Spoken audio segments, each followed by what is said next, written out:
Suppose you did believe that everything that had brought us here was by design. Well, we know that 99.9% of all species that have ever existed just on this planet have become extinct. So heaven has already watched almost 100% of its creation die off, often in very unpleasant, callous circumstances, with folded arms, right? And that's billions of years of geological time. Some people say the Homo sapiens has been around for 100,000 years, some for as long as 250,000. No one says less than 100,000. Francis Collins, the great Christian believer who did the Human Genome Project, says certainly 100,000. I'll take 100. Richard Dawkins thinks it's more. I'll take 100. What does it mean if we're divinely supervised and divinely created and looked out for? It means that for 98 or so thousand of those years, humans, Homo sapiens, were being born, dying, half of them in childbirth, I would think.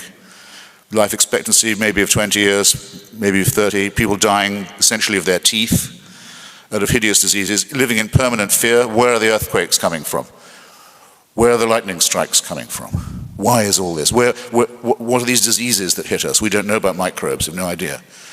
That's to say nothing about the fights with neighboring tribes over women, over land, over meat, over subsistence, the torture, the violence, the cruelty that goes on. I don't need to underline all of it, I hope. You can picture it for yourself. 98,000, the first 98,000 years, heaven watches this going on with perfect insouciance. And something like 2,000 to 3,000 years ago decides, right, we have to intervene now. We have to do something about this.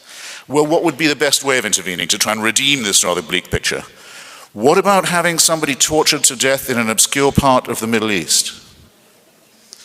That ought to cure it. Or if you're a Muslim, what about getting an illiterate epileptic shepherd to start babbling and saying that he's been talking to an archangel? Or what about inventing the figure of Moses in a mountain that's never yet been found by any geographer of Mount Sinai? That's what you'd have to believe, and that's why I ask myself, why do the worshippers of this God want to convict him of being such a crummy designer? Most of his creations die off, and the rest suffer miserably, and the redemptive offers just don't somehow take, of being cruel and capricious and bungling and incompetent.